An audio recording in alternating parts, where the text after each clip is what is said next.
300 grams of crystal methamphetamine, hundreds of thousands of dollars, firearms, kidnapping, and torture, all the elements of what federal authorities say is one of the largest narcotic rings on the island. Operation Fili-Islander resulted in 9 arrests, 1 self-surrender, and the possibility that those charged could face life in prison. 10 people were charged in a federal indictment that was handed down on Wednesday in the district court. Mateo Sardoma Jr., Rudy Sablan, Maria Cristina Adrosa, Christopher Bobat Mesa, Walter Dueñas, Sylvia Mashburn Dueñas, Eduardo Yob Lake, Anthony Brando Nunoy Villanueva, Joseph Bing Caballero, and Elizabeth F.L. Uggan are named in the 15-page, 26-count indictment. Sardoma Jr. is charged with continuing criminal enterprise and is accused of being the organizer, supervisor, and in a position of management to continue the drug trafficking scheme, obtaining substantial income and resources in the process. All of the defendants are accused of conspiring to distribute more than 50 grams of the drug ice. U.S. Attorney Alicia Limtiaco. The indictment alleges a scheme to bring methamphetamine to Guam from the Philippines and California. It is alleged that methamphetamine was traded for firearms, stolen items, and for cash. The indictment alleges that large amounts of cash were mailed to California.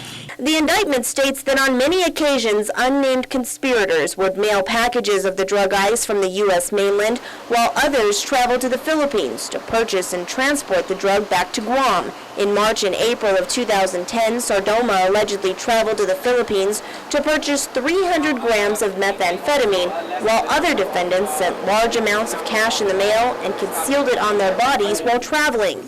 The feds say the drug money was used to pay attorney's fees for one of Sardoma's drug suppliers, as well as improvements to Sardoma's Dededo home. The indictment alleges that the conspiracy used force, harassment, and firearms to maintain control of the methamphetamine organization, even to the extent of a kidnapping, torture, and brutal assault of 1 victim on October 24th and 25th, 2011. As we reported, Sardoma, Sablan, and Mesa were charged in the local court for the alleged kidnap and torture of a handyman who was working on Sardoma's home. Sardoma believed the worker had stolen a pound of the drug ice from his home.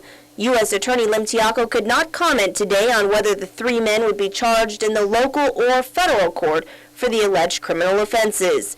Sablan and Sardoma, meanwhile, also face charges of possessing a firearm by a prohibited person because they are both convicted felons.